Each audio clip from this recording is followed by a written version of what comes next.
Forget the Grinch. You're a mean one, Mr. Healthcare Law. You're a mean one, Mr. Grinch. Hi, everyone. I'm not the Grinch. I'm Brenda Butner. This is Bulls and Bears. The kickoff of the holiday shopping season just days away. Now, America's biggest retailer warning, uncertainty over the healthcare law may hurt holiday spending. So will Obamacare be the Grinch that steals holiday sales? Here they are, the Bulls and Bears this week. Gary B. Smith, Jonas Max Ferris, John Layfield, along with Gary Kaltbaum and Sasha Burns. Welcome to everybody. So Gary K., the healthcare law, the new Grinch for holiday sales? Oh, yeah, big yes. Look, if Walmart says so, you better listen. But the bottom line is there's a simple rule. It's called uncertainty. It's a certain word.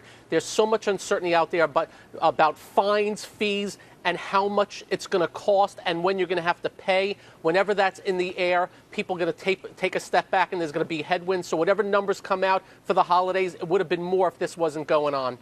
Well, Sasha, you can blame a lot on Obamacare, but can you blame this? Well, you can blame everything on Obamacare. Like you said, it seems to be the scapegoat of the week. But as a standalone, it's not going to hurt. But as a continuation of the debt crisis and the government shutdown and this lack of consumer confidence and pessimism in the ability of the government to function and help with a sustained economic recovery, and that way, yes, it does add to it. And really, Gary B., it is all about expectations here. It's hard to quantify how Obamacare might have people pulling in their purse strings, but it's all about expectations. If they're worried and confidence goes down, they don't spend. Well, exactly, Brenda, but I disagree with you on one point. I don't think it is hard to quantify. I mean, in the most recent Forbes study, in 49 states, the average premium is expected to go up 41%.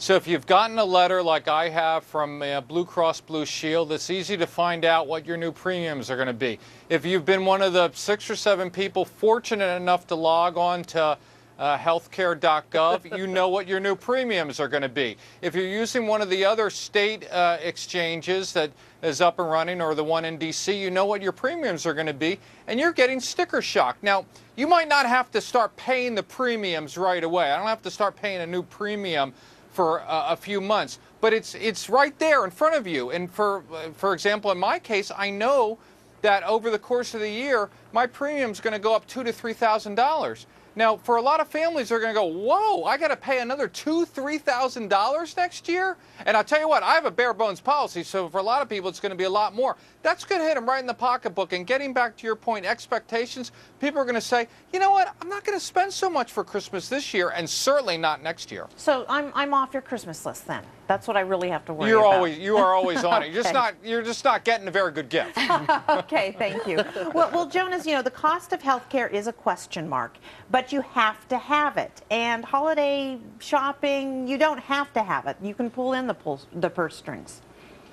Yeah, look, there's going to be a better holiday season for health insurance companies than Walmart this year because there's a government mandate that you buy health insurance. And some people choose not to buy health insurance. Some can't afford it, but some just don't want it or don't want a lot of it, and they are buying other stuff with their money.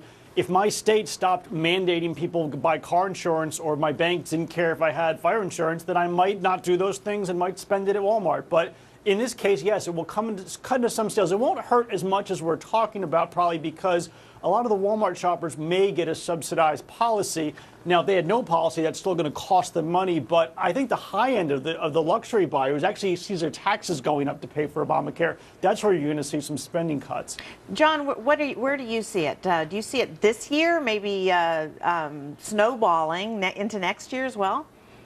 I see it basically starting in the spring. I believe it's not going to start this Christmas. I think we're starting to see the uncertainty that Sasha and others talked about right now, and I think that is hurting consumer sentiment. But I think what hurts it more than anything is the lowest labor force participation rate since 1978.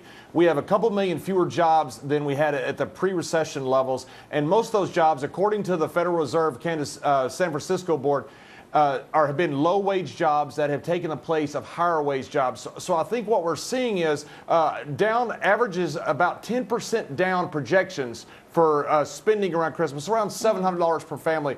I think we're going to be hurting this Christmas. I think it's going to be mild, but I don't necessarily think it's going to be because of Obamacare just yet. I think that happens in the spring. Well, Gary K., John makes a good point, because Walmart is the world's largest retailer, but a lot of times companies say something may have an impact because they hope to lower expectations. Do you think that's going on here?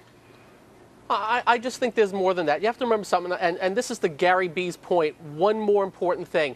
Just the fact that people are even looking at these numbers makes them take a step back. Just to get into a person's psyche, whether they make whether the middle class or less than that. If they see their premiums go up, or they see they don't want to buy insurance, but they got to pay this big fee, that is going to hit everywhere. It's not just going to be Walmart. It's going to be Target. It's going to be everywhere else. And John makes another great point. Just to look at the employment numbers. So many people not working, off the rolls. All this added up together is not good news.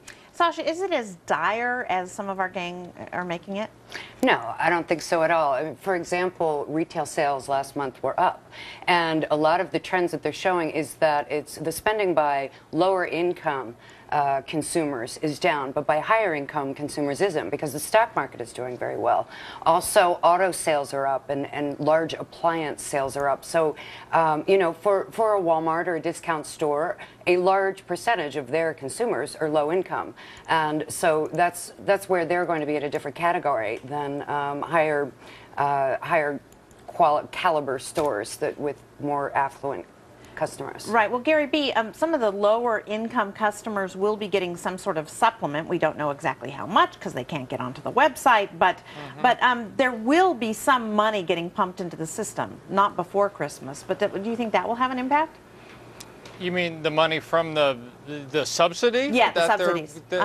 Well, yeah, but in a lot of cases, even the sign. I know, for example, when I went through and started to do the calculations for my 24-year-old daughter, she gets a subsidy, but it's still not going to be enough to offset the low-cost plan she's paying now. That's one of the Obamacare lies, that all these people are getting subsidies, but your premiums still go up. Yeah, it offsets it, but it's more than what you're paying now. And I'll tell you what, if she pays an extra, say it's called $700 a year, that affects her bottom line, her net income, a lot more than it affects mine. So she definitely would not be going to spend any more money at Walmart for Christmas gifts. Not that she's getting me one anyway, so I don't have to worry about that. Well, you don't know. You'll have a stocking stuffer, I'm sure. Well, Jonas, Gary B. is talking now about low-income people having an impact on them. You said high income would also have an impact. On what order do you think this is going to hit? Well, I see more impact on high income, again, not at the Walmart level, but because that's who's really paying, and to some extent people were having to buy more health insurance, but that's where the tax burden was for Obamacare. It's not at the lower end of this thing, so you're not seeing less after-tax pay like you are going to see when you sell stock if you're in a high bracket next year, this year. So that you might see it at the margin, luxury car sales, you know, expensive items. But it doesn't mean the economy is going to go in the toilet either. If retailers have a hard time, and their stocks have been doing well for the last couple of years, you know, healthcare companies are going to use more doctors, you're going to use more medical devices, so it's not great, but at the end of the day, the GDP for the economy isn't going to change, even though retailers might take a hit as you are forced to shift your spending dollars from consumer purchases to health insurance. Okay, all right, that's got to be the last word. Thanks, guys.